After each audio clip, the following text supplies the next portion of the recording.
So just kind of in a format of we'll just go, I'll ask a couple questions and you guys can answer them at will, and some free discussion as well. Feel free. And if anybody has a question during, we can go, feel free to, alert me and you can ask the question, ask follow-up questions to what I'm asking as well. So for my first, my first question is customer experience. Why are we so fixated on it? Genesys and many other platforms or companies have changed even, so we're M-Force. They used to be G-Force. Now they're Experience 19, Experience 18, things like that. So if you could give us a little bit of an introduction, what you're doing today within customer experience, what you're currently doing, and then, why you think it is that we're very fixated on customer experience. So, Emily. So, okay, good. You can hear me. So customer experience the last couple of years has become the buzzword. And the reason for that is because the consumer finally has a lot of more information to pick from, like products, services, companies. Everybody can read reviews. They can see what other people have done with the product or the services, and they can be picky about what they're choosing for themselves or for their companies. So that's a reason for companies to try to differentiate themselves. And in trying to differentiate, they're looking at how are they providing those services, how are they providing those engagements with the customers. So that's why we're really focusing on customer experience. And really what that means, it means not just looking at the processes that a company uses or the features that they provide, but everything, the entire customer life cycle. So from beginning to end. So what are you doing in customer experience right now? So I advise customers on how can they make that experience better for their customers.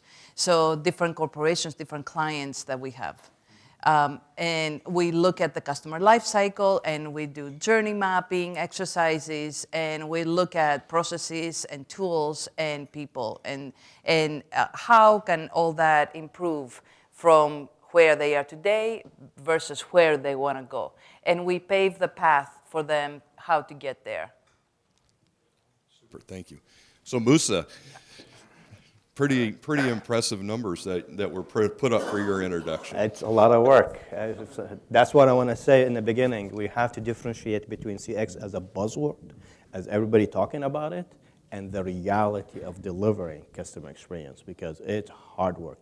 But back to why it's now and why it's so important beyond what people are talking about, the buzzword, it's really because the power has shifted to the consumers. Becoming the information available everywhere. It's not used to be where you can just go and buy. Now you go search, review, ask, and then you buy. So that the dynamic has been shifted, and the businesses and enterprises start catching up. There's a lot needs to be done around customer experience, and that's where you start looking at from how the enterprise delivering the experiences. Before, you have the contact center or call center, you have the sales, you have marketing. Now it's all that connected, and that's where the power of how you're delivering the experiences. And you have to be deliberate. Before, you have a product or campaign and you deliver on that. Now you have to really deliver to whom, to when, and where. And that's the whole thing, becoming more and more deliberate in delivering experiences. Super, thank you. Chris, good to see you. Good seeing you, Jim. It's actually, I think, a lot of dovetail to what Emily and Musa's mentioned. It's an interesting history that contact centers have had. Historically, they've always been viewed as a call center and something that were necessary evils out in the business, that they've got to be there, but hey, we're going to try to minimize the expense of this, but we still have to have it. And you can tell this because the primary indicators that most companies use to measure their success is actually telephony metrics that's more about how fast you can resolve something, not how well it's actually been resolved. And those are two far different things. But something happened, and it's the exponential availability of information to consumers. And it created the age of the consumer. Today, you have a scenario that you have more information at your fingertips than you could ever imagine available even 10 or 15 years ago. I bet each one of you make a decision today. If you're not sure about something, you immediately go to your computer and start checking it out. If you're not familiar with a particular area, you'll break out your phone and start doing a search. What's the very first thing you start looking at? Is the ratings that have been left for a restaurant or a department store or a hotel or what have you. So it's about proximity, it's about the type of, let's say, a restaurant, but that rating is so important. And those pieces of information and the information that they can also leave about you on social media dramatically has an impact. I bet each one of you, if you go and you see a restaurant that has a 3.2 rating, it almost doesn't matter. You probably won't go there. That's how important this has changed everything. And consumers trying to create these hooks to where they have a viable connection back to that company is what companies are trying to achieve, and why customer service becomes so important today. It literally can be the difference between that person walking in your door or going next door. At the same time, trying to create that tangibility, we've also focused for many years on automation. And we've used the term AI, you've heard it all day long. AI is an important step in creating that scenario, but to me, for different reasons. For me, it is distilling the information so the consumer can get the information to self-service if they wish, but also to try to make it easier for that agent to actually service that consumer. There's tons of information that these agents have to consume to pull this back together to make a viable, fast transaction that's memorable. It's also why I don't believe that, or it'll be a long time before automation replaces agents. In fact, I will actually say that we're actually entering the age of the agents at this point, because the agent now is the most common connection between the consumer and your business. Most consumers now want to purchase online, or if you're selling goods or services, often that's purchased online. They're not wanting to go to the brick and mortar store unless they have to. In fact, if they're going to the brick and mortar store, it's very likely they are completely exasperated by that point. So putting systems in place that actually enable those agents and prolong their longevity. We've also had a bad practice in the contact center space of thinking of these as entry-level jobs, fine if they turn over, fine if they're little trained, I just need bodies to answer phones. That also does not tie very well into customer service. You need more experienced agents. You need people that actually can create great communications with that customer. That is actually where you start creating that bridge. And I bet you that most of your most memorable experiences you've had with businesses were actually on a personal level. When you connected with someone in a store or on the phone or some element, that's actually what really compels you to go back and keep purchasing there. Otherwise, you just see it as a normalization, and I'll probably lean there, but if somewhere's slightly cheaper, I will go get it somewhere else. So trying to make sure that you've got that staff that has a great ability to communicate and resolve the problem, and also shifting the focus to start allowing those agents to actually be the final determiners and resolvers of customer problems, which is also something that for years has been pulled back from. We just want them to provide the information, and then it needs to escalate somewhere else if it actually needs to be resolved. That's maddening for all parties involved. At the same time, you've got to have those right resources.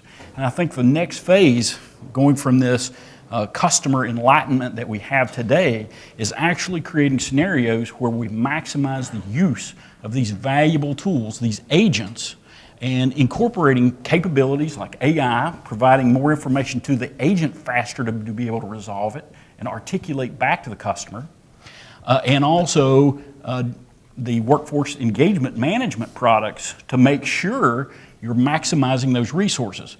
Because the flip side of that coin, that is, always been the case, is minimizing the cost. Well, now if you're trying to move to a more viable agent that can create a more engaged and empathetic conversation with the customer and create that bond with your company, you also are going to have a higher cost level. So WEM is an important element to try to make sure you're getting the most value out of those assets. So trying to make sure you're capitalizing on those assets and minimizing your overall costs while still creating that high degree of engagement. Simultaneously, I think the longer term future of where things are going is actually proactive. Actually resolving a customer's problem before they even know they have a problem. And that's where additional technologies are coming in play to allow that to happen.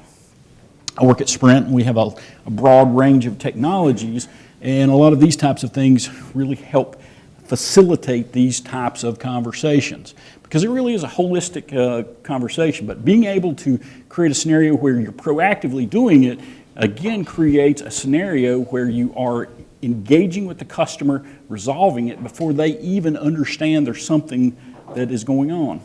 I'll give you two examples where we're using these types of technology to improve the overall customer service. Working with a cruise line, I'll give you one example of a customer service to create a compelling story. Probably have all been on cruises. So you're at the pool deck and you want to order a beverage of some flavor. You've got to get up out of your deck chair. Hopefully someone doesn't preoccupy your deck chair as soon as you get up, because that's a valuable commodity. You have to go over, figure out where the location of the bar is or service, order it, and then someone will try to find you later, or perhaps you even have to wait there for that period of time.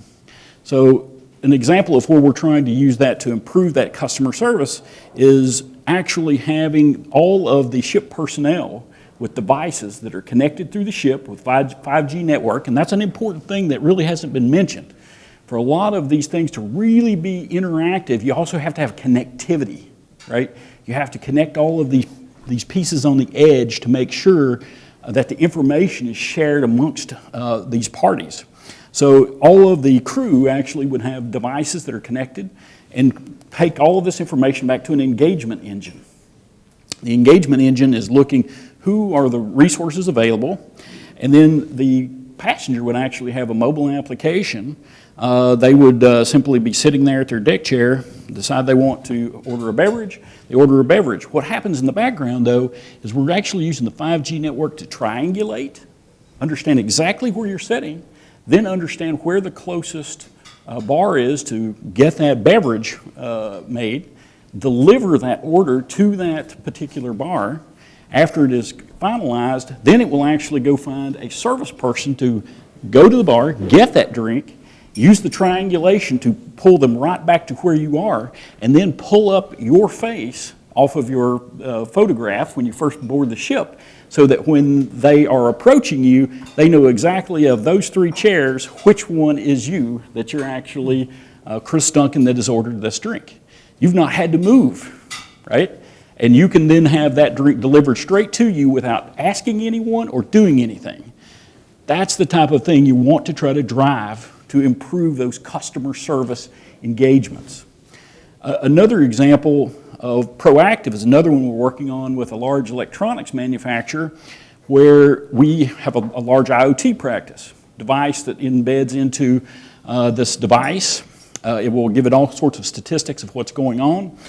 It then can monitor and even self-heal if possible. If it can't, it actually is using the 5G network or low-level satellites to communicate up without the end user having to do anything, communicates back up, will give it self-diagnostics of what it needs to do. If it cannot, it actually has an engagement engine that's tied to it that will find the service personnel that is most close to wherever their house is, and already deploy them and tell them through the communications method they prefer, which is an important facet in today's world, already deploying the service personnel to go fix this appliance that they don't even know has failed, and then even look up in the records if it's under warranty or not under warranty, and if not, send them recommendations of certified repair facilities in their area to go and resolve the problem. And again, they haven't even known that they've got a problem yet. So taking those proactive steps, not only to inform them, but take action upon those steps to make sure that it is a very concise, holistic approach in resolving their customer issues. And so that's some ideas. Sorry, Eric. I forgot the I question. forgot. I should have called on you first.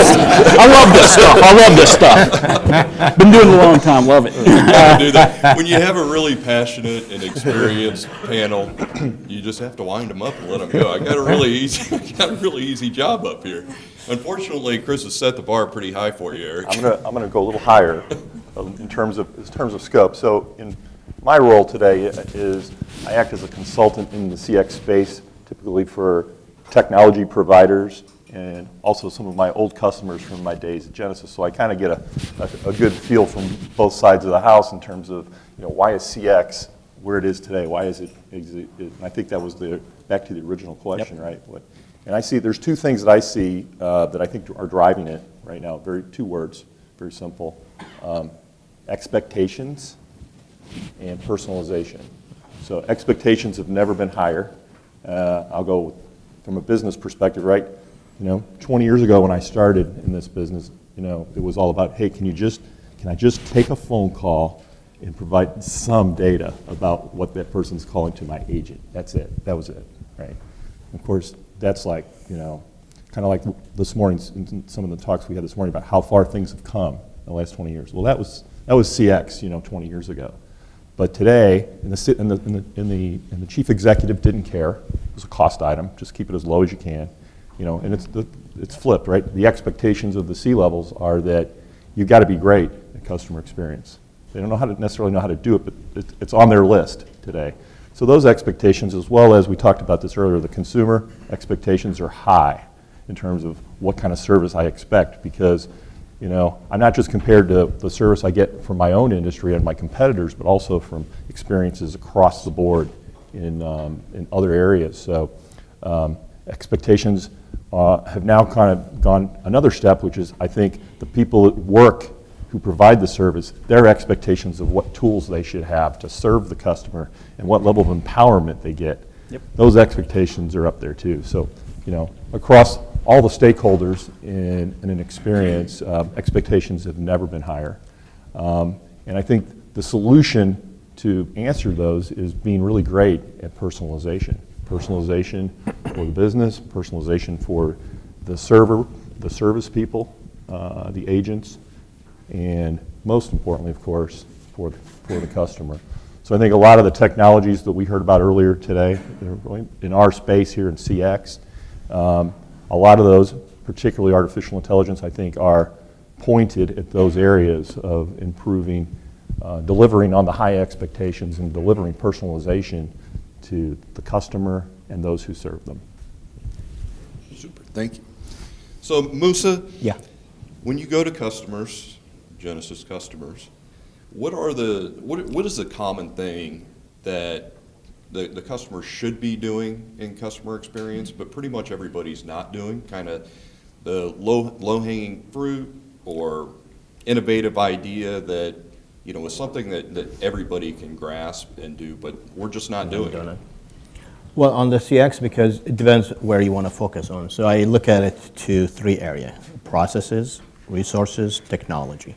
And it depends where, it depends on the lever where the most invested. So we talk a lot about technology. We buy a lot of technology, but I think understanding that, or what you can create. So one of the things that's really simple about what are you trying to accomplish? What are your customer or consumer want to be able to get that service? And by knowing that, you can define the technology that you are set up. Sometimes we invest a lot in technology, but we miss the point of what the customer, back to the expectations, it needs to be built in, personalization that's built in. So one of the things that really, what I see when I talk to our customers and people who's working, to understand what the customer, I mean, what's the customer expectation? And by doing that, you start building, you bring those technology built in. By doing that, you are building those processes. And then also the whole resources, we're talking about the agent. Well, you want to be able now to enable them and empower them. And those are the things that, there are small things, maybe how you can, those red tapes, remove those from processes, allow those agents to do their jobs. Because agents want to do their good job. They are not waking in the morning and they say, oh no, I'm going to screw up. What they want to do, it's really supporting, but sometimes the business make it harder on them. So one of the things that's really something that a quick win is understanding what are these processes in the contact center that allow the agent to empower them. And those are obviously sometimes if you hear from the customers, those are things that you will know what they are and so you can address them right away. Eric, you look like you had I something did to want to add. add to that, right? It said, to me, there's really, really, really low-hanging fruit. It's on the ground that most companies, I shouldn't say most, but a lot of companies don't do. And they just don't do stupid things, right? Don't annoy me. And we talked about this earlier when we were playing this session, right? Things like, how many people get bombarded every single time you call the same company to do a survey, every single time? And they ask you the same thing, and then they don't do anything with the data, or anything that I, as a contributor, feel like I'm getting a return on that effort. That's right. Or I could be on the website, and they keep jamming me with, I'm on there for 5 minutes, I get 5 different chat requests. No. I mean, just really annoying. Look, just don't be annoying. That's the lowest hanging fruit there is. And it's amazing to me, again, back to expectations, it's amazing to me how much annoying noise customer experience people can put on their customers, and they think it's a good thing when they wrote it up and designed it. I would actually take another step, is that many of the things they will do online, like many things in life anymore, they would never do in person. It's just like, if you go into a brick and mortar store, there's no way you're going to have like that chat bot. You're not going to have a salesperson every 5 seconds. Need anything now? Do you need anything now? Do you need anything now? You'd never do that, right? Because the person would probably leave. So literally almost taking that personal collective of how would you want to be treated? In fact, I find that one of the most important things that I will verse back to contact center management is how would you want to be treated, right? What is your expectations? How would you perceive it? Because often they don't even think of it that way. And there's some, a lot of it's that's just people skill, generally speaking. But there are some technologies that are coming to market. I can know of one that some of the guys from MIT put together that helps gauge sentiment, whether it's online sentiment or voice sentiment, or whatever, that assist the organization that's serving to have a feel for where your mind is before they engage you, right? Absolutely. Am I really hacked off? Am I in a great mood? Or, am I calling about the same thing for the 20th time? That's right. Yeah. All those kinds of things, being able to learn, if you will, from the artificial intelligence segment. I think there's a ton of potential there. And this is, one company that I've seen that's out there on the front of it, which is doing voice sentiment for phone calls and giving the agents a heads up before they take the call. And a lot of times that happens because we still have silos within the organizations. So the different departments, they all want to engage in this customer experience, bandwagon, and they end up doing either the same thing in their own way, or even the surveys. They send surveys from the different departments, and it's not a coordinated effort. What I was actually going to say is I often never see an actual holistic plan from executive management around what customer service is. Right. Yeah. They allow all of the different entities to create those, but there's never a holistic, and you end up with scenarios that if an interaction goes from one group to another, they don't even know that they spoke with this other team or what they were feeling. Yeah. So really trying to create that holistic approach of what are we trying. That's where technology is bringing now, where you put that holistic view where the customer, and I think the maturity of understanding customer experience probably 7 years ago versus now, people are start talking about the whole holistic. It's like, where's the customer journey in this XYZ? Where's the what's the customer expectation in Right. this scenario or this? So this is all, the whole concept about design experiences, design services. It's becoming more and more mature, and while you do that, it's really about coming from the customer, from the consumer side, understanding that, and that's where the beauty now, rather than having surveys every 5 minutes, it's really about It's kind of like doing that. was discussed earlier today in the innovation section, which are around, if you're an athlete, you're going to train, so you know what your outcomes are going to look like, or you're prepared for the best possible outcomes. Same thing with journey, the concept of planning out your journey. You again, this may be low-hanging fruit. This is becoming more commonplace, but very few years ago it wasn't, which is you want to map out every possible situation that you can dream of and how your system of engagement is going to perform into those scenarios. Totally. And then build your system, train your people, and continue to learn, right? That's where it's going. And that's actually how you solve most of your situations proactively, to me, is actually doing discovery on the front end, understanding those business scenarios you're going to encounter, and then working those out through that decisioning engine so that the system automatically takes care of those rather than you having to use manual intervention and trying to already drive it to that outcome you're looking for, already thought through, rather than having to reactively trying to figure out something, which is almost never efficient or the most accurate way to do it. But back to your question, one thing that I have seen that doesn't really, or we're lacking out there is a lot of the C-level executives, they know that customer experience is something important. They know that needs to drive their business, but they don't want to invest in it. So what you end up seeing happening, or what I've seen happen, is you have the next level management, they create all these different projects, all these process initiatives and improvement initiatives, but then they don't have buy-in from the executive team. So you don't have the complete investment that needs to happen. So that's something that really I think that it needs to be looked at. Yeah, well, almost any project, if you don't have that executive sponsorship and buy-in, that it is a You fail, very, very and you tough. end up spending time and money, Totally. for those projects, and it doesn't go. Sometimes far. I even think it is even more almost basal, as a lot of companies haven't really defined what they're trying to achieve with the change. Yeah. Right. And really understanding very articulately what am I trying to gain by this change? Yeah. Yeah. And then what do I need to change internally? Because that's the other side of the coin, right? I see a lot of companies that will perceive if I get this new technology, that immediately gives me nirvana. And that's not almost ever the case, because it's more holistic. It is changing my internal processes. It may be readjusting my internal staffing, and it may be readjusting my consumers' behavior, all simultaneously, and working through a path to get there.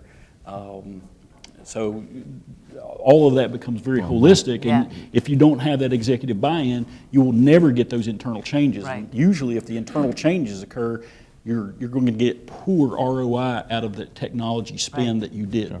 Yeah. Because And it's literally important what to have happens that is vision. it looks and feels just like it did before with new technology. Right. That's true. It's important to have the vision in mind and where do you want to get to, so you can create the whole roadmap. Yep. Well, and I think if you look at, at the top of the stack at the companies that are really, really good at this, right? The experience that you get, whether digitally, on the phone, or whatever channel you come in through, it's branded like the rest of the company. And, Yes. maybe I'll throw Apple out there maybe as a good example of that, but Yeah. there's a conscious decision on how you're going to put your system in place that's built around supporting your brand and the message of your brand. Well, but that's deliberate. I mean, this is like Totally. a lot of work. But I think It goes back to plan, right? There's a plan for that. But if you look at the raw numbers, I would suggest that less than 10% of the Fortune 2000 is doing that today. True. Yeah. Yeah. So Eric, you touched on this, and I'm sorry you guys can't see my slides, but the slide right now is a lady rolling up to the maternity ward in her wheelchair, and Alexa asking her if she needs baby clothes. So predicting predicting what she needs, right? But probably not the perfect spot for that. So I guess my next question is, and Eric started to expand on this a little bit, so can you take customer experience too far, or the technology or the automation of customer experience? Can you have too, I wouldn't say that you could have too good of a customer experience, but, do people over-automate, over-technology, over-predict? Yeah. It's like everything in life, you can over-engineer it. Yeah. That's where I said, back to my earlier comment, don't be annoying, right? And think about your end game in mind, but I do, so I think survey is the classic example of over-engineering, where you just get hammered over and over again, to the point where you don't want to ever take one again. You don't want to ever, whenever somebody says, will you take a survey? I cringe, I really do. But then there's lots of other scenarios inside the CX space where you can over-engineer. But I think we talked earlier about around artificial intelligence and some of the boundaries. You have the same boundaries in the CX space. That's why you have to have a plan. Yeah. So Emily, where do you put those limitations out? Like, how do you direct customers to kind of limit what they're doing and find out what their customer response is first before going too far? Right. So you gotta start with a vision. What is their vision? What are they trying to do for their customer? What is it that they're trying to provide? So you have to start with a vision and then create that roadmap and do it in phases. Crawl, walk, run. Start with the smaller steps and start gathering data and start expanding on those steps and start improving. And that way you can really see the return on your investment, and you can use the technology, in the best way possible. So Musa, is there a common vision that customers have for their customer experience? It should not. It should not. Actually, every business has its own. It should be. This is where the problem comes when I say the buzzword, because what happened, everybody start talking, and everybody want to copy Apple. It's like, you can't. You cannot. Just forget about that. It's really understanding where's your objective, where your mission, where you are in the maturity, what's your culture, the competitive, and then you define that CX strategy. Otherwise, because we are seeing, a few years back when everybody's talking about that, everybody's like, oh, we want to be like Apple. It's like, yeah. So Apple's been doing this one for the last couple decades, build that. So, the culture, the people, the way they do business. So the way right now, if you think about it, CX, it's the way I deliver my business. I mean, this is where the mindset has changed. So by doing that, that's where you get connected. That's where you get the marketing, the call center, the contact center, the sales, the back office, all of that connected. Because that's what you do deliver. It's like what Apple is doing. But in the way you want to do it, deliver how's your business adopt, who's your consumers are. I mean, a lot of time they are try to deliver, over engineering, capabilities and delivering CX. But if you are not aware about your consumers or your customers, so what's the point?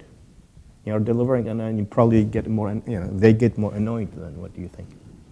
So Chris, maybe you could kind of define, customer experience for, what is that, what is the target? And as, Musa said, the businesses, they have different things to deliver. So how can you kind of zero in on what that is? To be honest with you, I still think the primary thing you're trying to achieve with customer service is create the personal connection.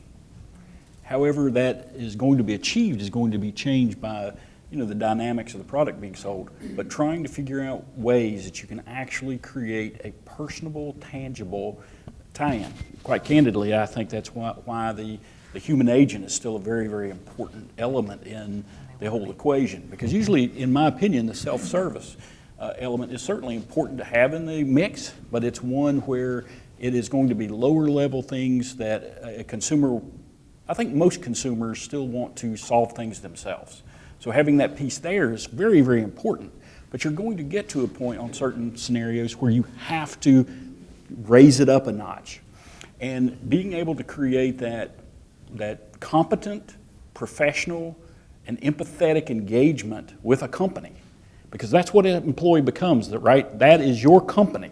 As soon as I interact with you at another company, you are that company. So trying to create that very empathetic, very professional, and very informed decision, and having the decision-making power there so they can resolve it.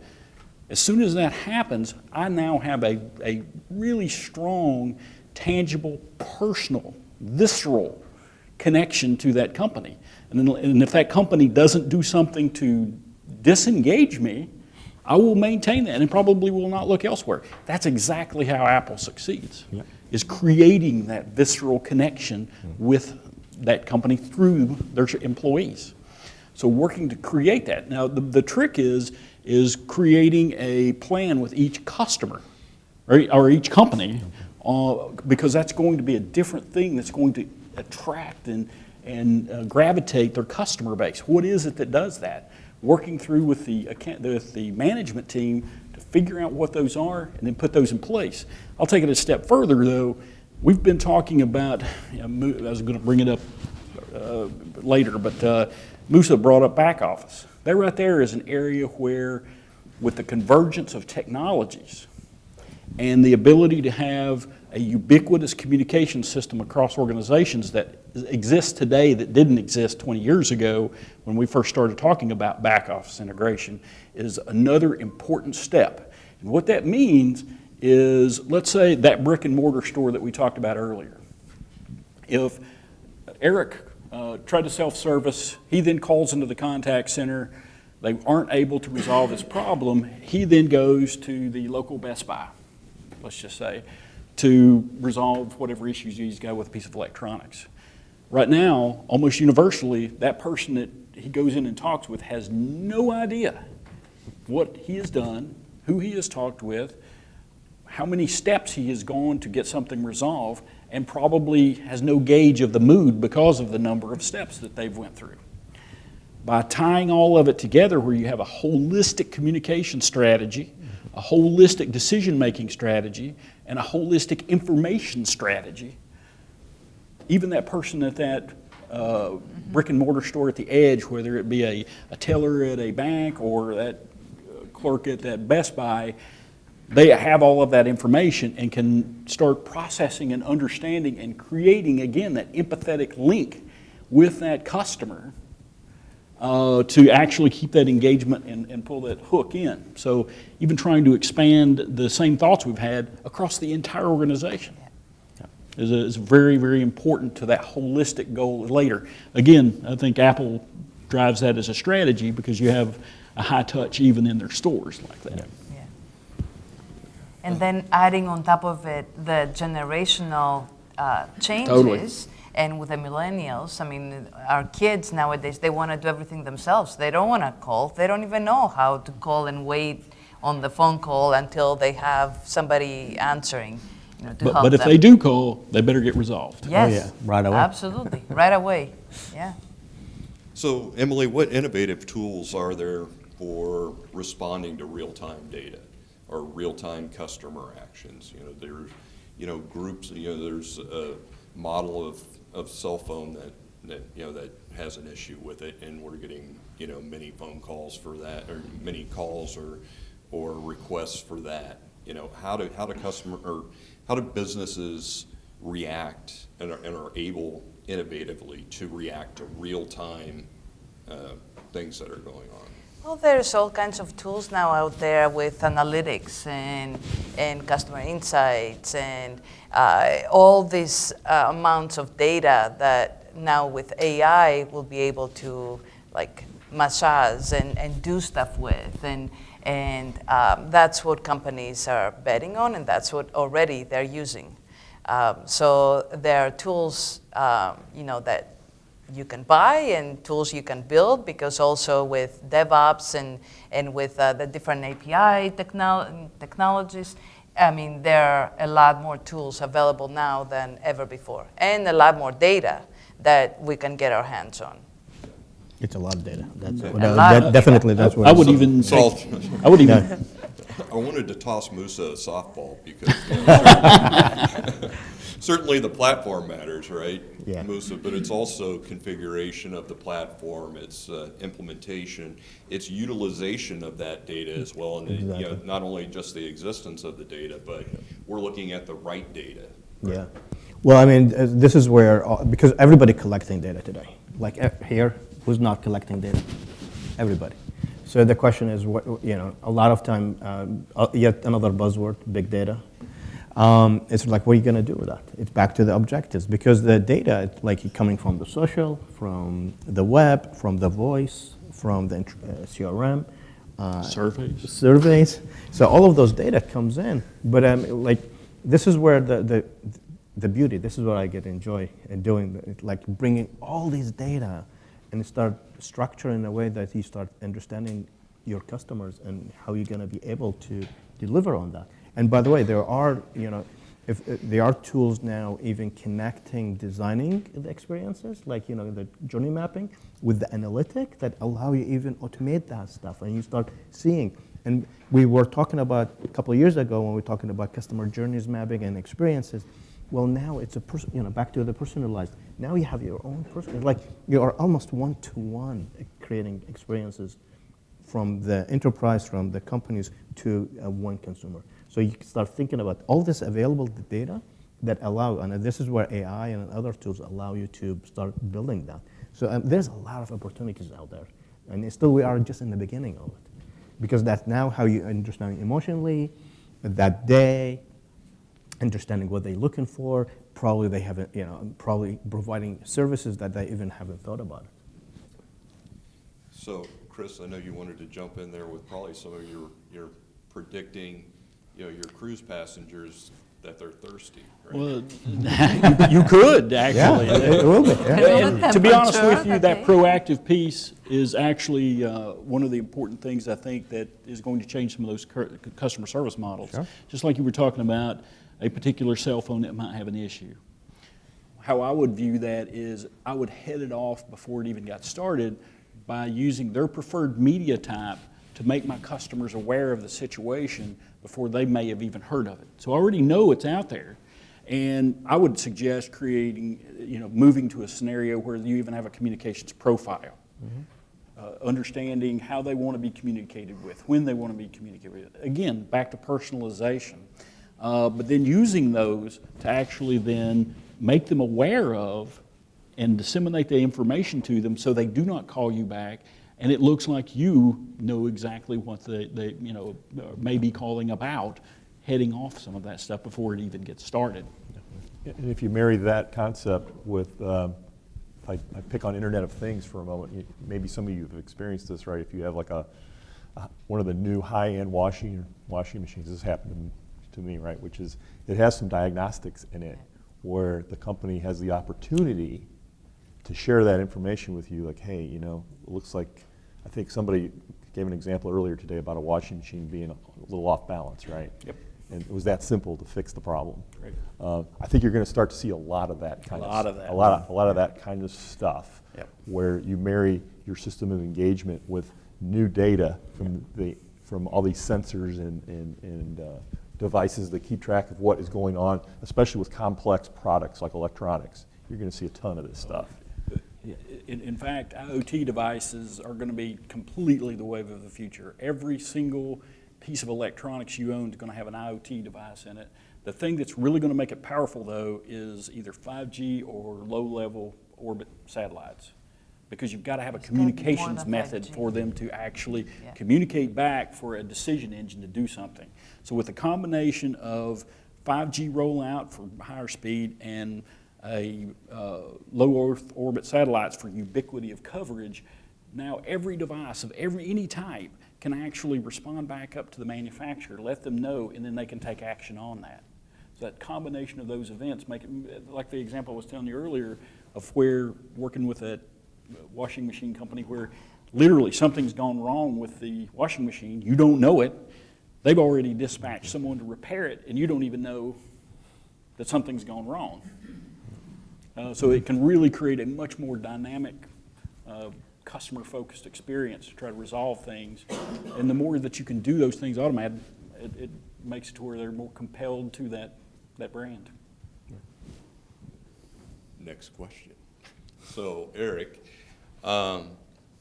when's the right time, or is there too much automation? When do we push maybe or enable agents and push the decision making, make agents more capable, make the employees more capable of solving problems, instead of, do we over automate things as well, or assume automation's going to fix everything? We do. I think it ties into my annoying comments earlier, right? Which is we have a tendency to over-engineer to an annoyance. But I think if I were making a prediction of the future a little bit, if you look at all of the technology that's coming around and where it's headed, I think at some point, I don't know if it's 20 years or 30 years from now, if you're actually an agent in a service desk kind of an operation, you're going to be highly skilled, because you're going to get the craziest problems. Yep. Yeah. When my Internet of Things link isn't working right and it's sending bad messages, the guy or gal that takes those calls or handles those interactions, they're going to have to be highly skilled. Yep.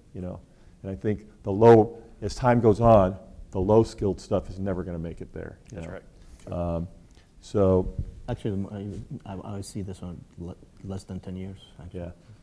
yeah. So I forgot the original question, Jim. I got a little tangent there, but Pushing Too much enabling automation. the agents. yeah. Well, the thing about it is there's so much today that we're so capable from a technology perspective, and it's just like artificial intelligence, marrying that with the right empowerment for either a device or a human being to have some ability besides a hardwired script to be able to do the right thing is really important to get right. So back to your skilled agents, Eric, with chatbots and bots in general, that those are our reality. They are happening already.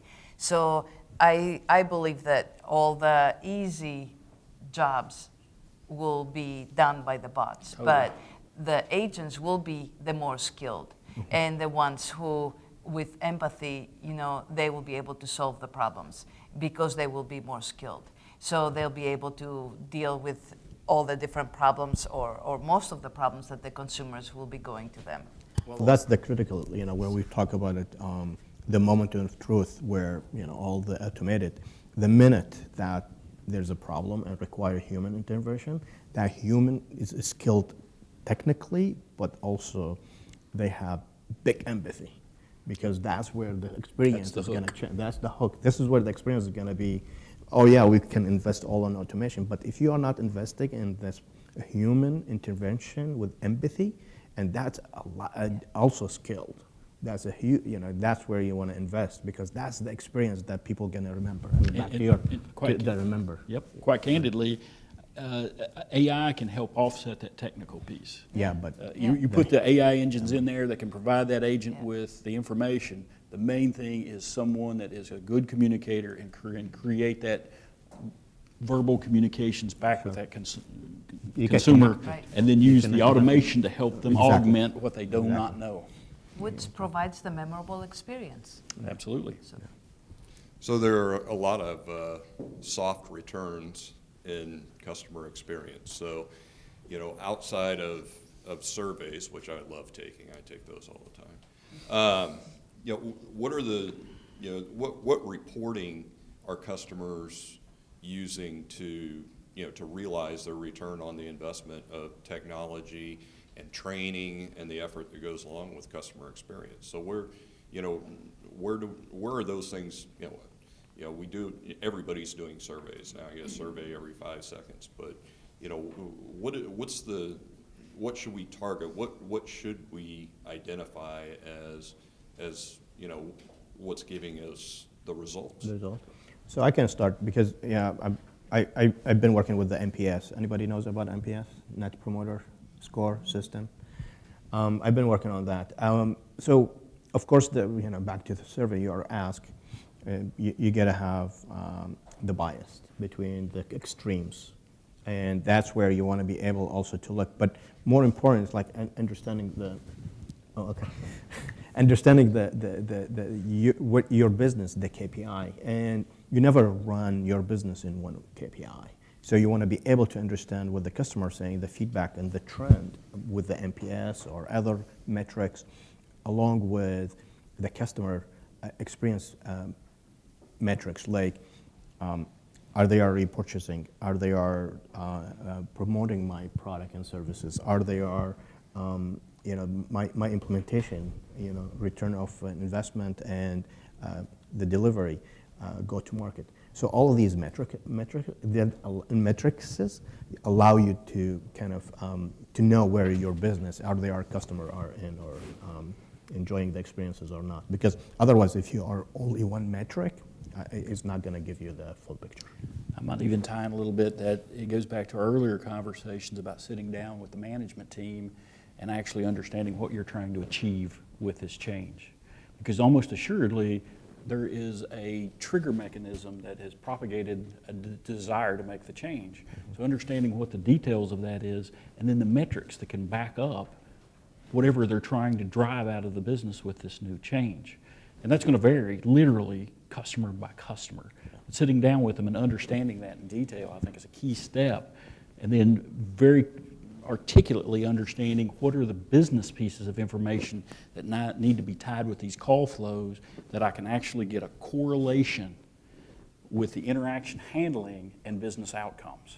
Because that's really the only way you can ever quantify it, is if I can tie, that ingestion of customer interactions and business outcomes. If I cannot correlate those two together, it makes it virtually impossible to actually quantify a return on investment.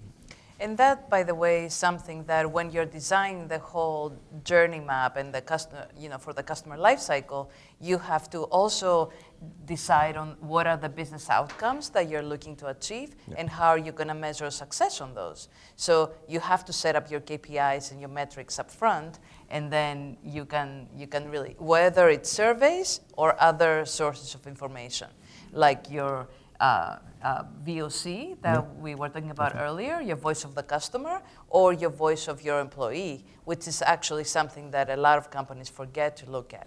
Yeah. We don't look at our internal or front, customer-facing resources to get information from them. Super. So does anybody have any questions they'd like to ask? Anything specific or clarifications? So you all touched on this a little bit.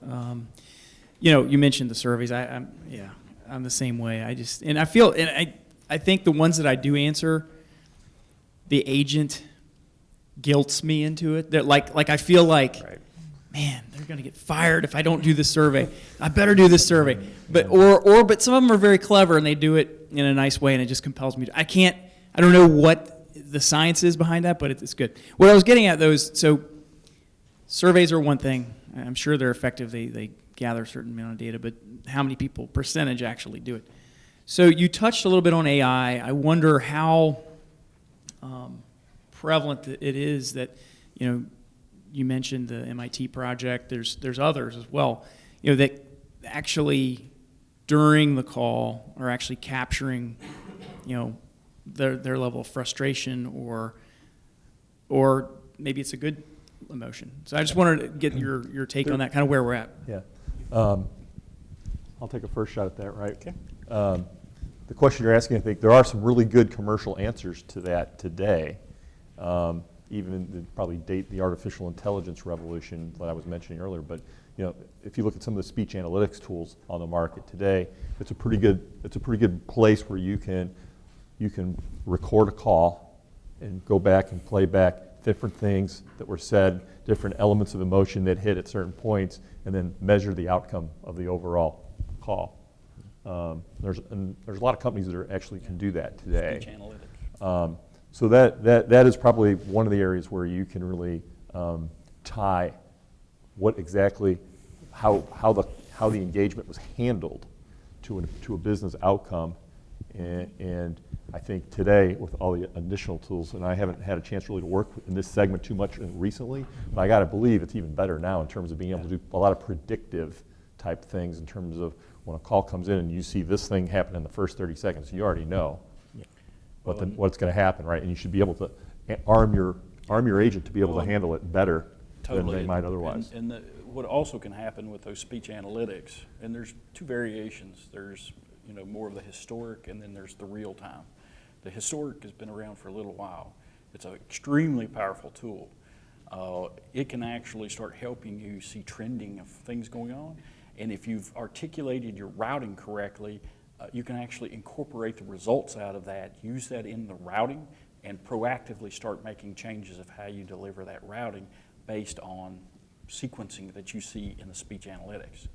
Now, the sentiment that comes along, there are fewer tools that can actually do real-time sentiment, but that's where you would actually see, the agent, literally when they got the call, it would pop up a emoji or some sort of icon for them to understand, hey, what's the temperature of this person before they come in. It's also a little tough because the only time that you could get that before is in the IVR, which is generally a fairly sterile engagement, right? You've not created a scenario where you've created that necessary. I actually see a more interesting predictor is putting in their strategies where you're seeing how many steps they've already moved through to get to the point they're at. And you can usually give a pretty good impression of what their mood's going to be simply by the level of effort they have consumed to that point, right?